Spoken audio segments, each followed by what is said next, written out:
je sais pas, il y a beaucoup de choses, hein.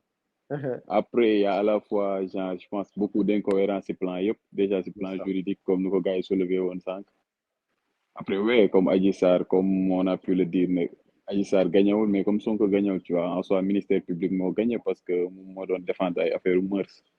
Donc, li tax ñu daan Sonko peut-être moom moo ko introduire, on sait pas. Après, gars yi nee nañ juge moo def requalification yi bay info la yoo xam ne le même avocat yi sax tu sens que ni ñoom dañ see réer. Donc, voilà, il y a beaucoup Après, de choses à dire. après, juste si je peux, c'est le procureur la dernière fois lors du procès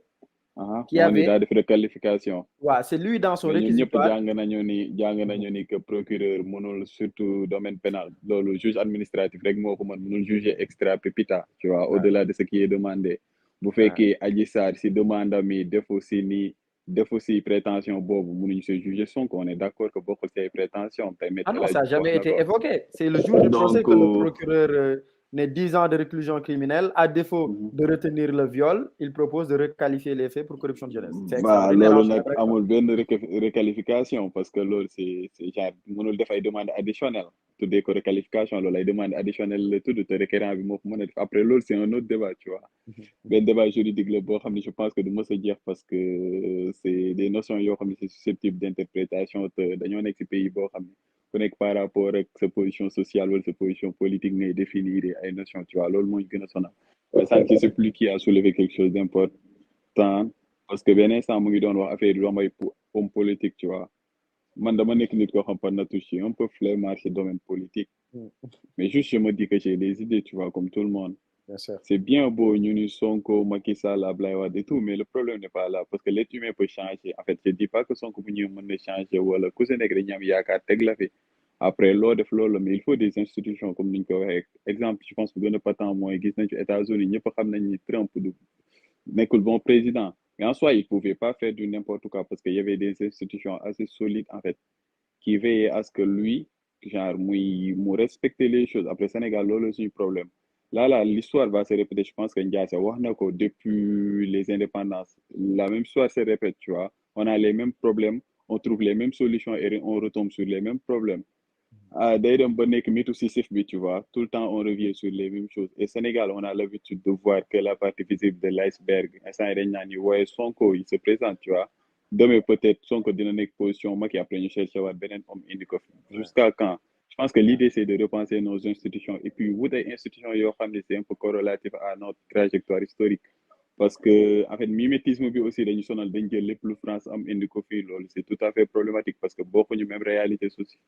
réalité sociale bokkuñu même trajectoire historique donc loolu day poser problème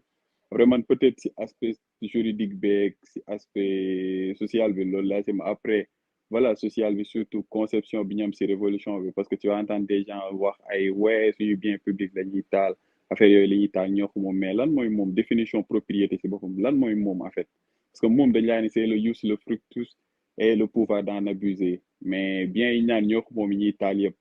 genre en fait c'est deux choses soit ñun ñoo ko moom ñoo koy abuser donc suñu bien la ñuy abuser du yàq soit moomuñu ko mënuñu ko abuser parce que état moo ko moom comme bus yi ñuy wax boo ko utiliser da ngay fay moomuñu ko donc tu vois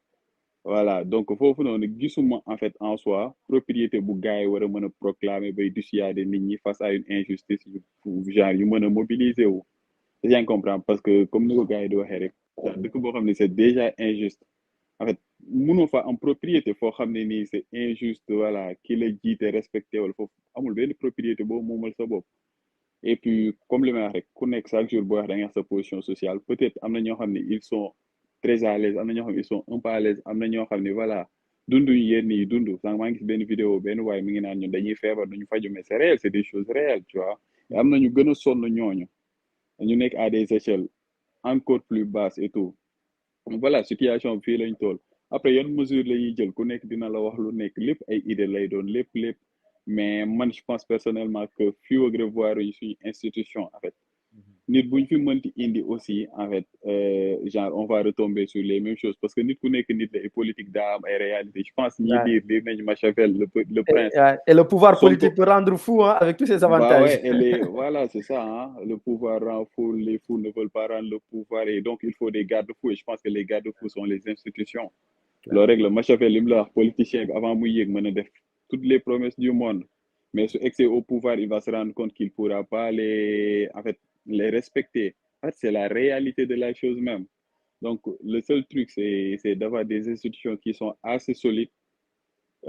qui sont assez démocratiques pour pouvoir protéger notre nation. C'est juste ça. Mais tu Après, ne penses ça pas à va. côté des institutions, il faut aussi des gars de valeur, des gens éduqués. Parce que Bah, aussi on a normalement, beau, tu parce vois. que l'institution, c'est l'ossification et la fossilisation des caractères socialement admis. C'est l'image de l'homme en soi, en fait. Parce que institution, comme nous avons dit, machine télécommandée, je sais pas, man,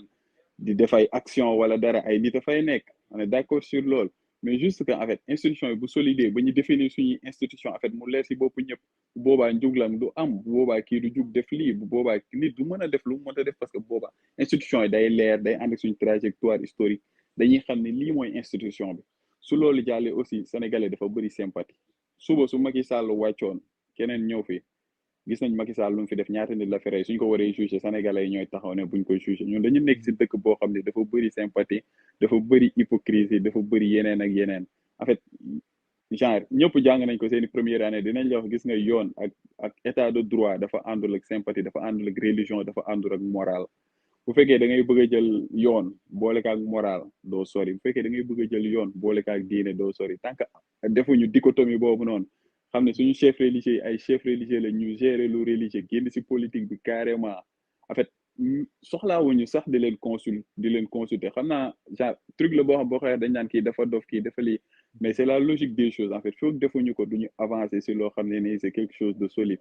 ñu génn leen si carrément soxlaawuñu sax seen rôle consultatif am ay institution yu solide yu ñuy mener de l'avant duñ ci génn parce que sinon demain dinañ ci war a daane duñ ko fi daan après yooyu noonu mooy indi ay sentiment d'injustice en fait injustice bi nit ñuy jug nii yëpp comme li Ndiasse wax sànq comme politique poste ni ko je sais plus autorité bi nu mu ko doon defee tu vois jël ay nit teg leen mais foofu respecté wuñ méritocratie dina am ñu ko war a gën a mérité ñu jàng peut-être ñu sacrifier toute leur vie pour genre pour am mérite am poste yooyu après nga ñëw gis nit boo xam ne pas que cette personne n'a rien fait en fait mais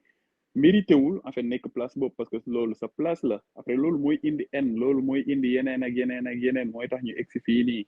ñu yegg si tey mais loolu quoi après y a beaucoup de choses y a beaucoup trop de choses mais sympathie bi nañ ko jël teg ko de côté ku si nekk am nga part de responsabilité après je pense que problème bi ñëpp am nañ si part de responsabilité injustice bi c'est caractérisé ñëpp gis nañ ko Sonko teg nañ ko injustice bu rëy a rëy a rëy peut-être tey moom mooy victime bi moo tax mënuñu wax yu bëri mais quand même en tant que autorité politique aussi tu vois surtout que Sénégal boo nekkee autorité politique comme ni ngeen ko waxee am na benn influence dañ lay rëbb mais nit buñ lay rëbb am na foo xam waruñu la fa gis tu vois après peut-être loolu erreur am la parce que ñun ñëpp ay nit lañu dañuy def ay erreur donc mën nañ ko nangul aussi mais loolu quoi après ñu interroger waat suñu bopp ñun suñu biir suñu bëggee avancer dañuy waxante dëgg ku nekk bañ am parti pris ñu teg parti pris yi de côté xam ne lii mooy dëgg bi kat ah Ndiasse kat sama waay la ñooy ànd lépp mais fii nekku ci yoon nañ ko teg ci yoon kilifa diine yi yeneen ay kilifa diine lañu nañ yem ci diine gi genre diine àndul ak lii àndul ak lee àndul ak leen je pense que ay points yu bëree bëri te loolu ay institutions yu solide rek moo koy may parce que lépp mënuñu ko wax il y aura des non-dits et des oublis loolu laa je sais pas loolu laa xalaatoon et puis voilà comme lu ma la wax rek manoo matière politique xam-xam bi bëri aussi mais des fois li Non, c'est situation très bi man intéressant ce c'est que tu as dit, ce ce que que tu as ça dit, Jules. m'inspire Non, voilà c'est très, très intéressant. C'est très intéressant ce que tu as dit. Franchement,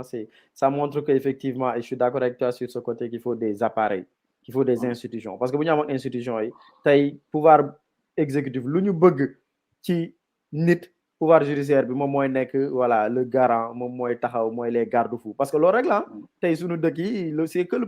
pouvoir judiciaire moo mën a arrêter nit ñi si seen ay dérives y a pas autre chose xam nga donc voilà c'est très très bien et puis merci pour cette belle réflexion xam naa on fait merci ouais, à vas-y vous vas-y aussi si plateau c'est grave intéressant parce qu'il y a des idées qui sortent tu vois après dégg naa fay orientation yoo xam ne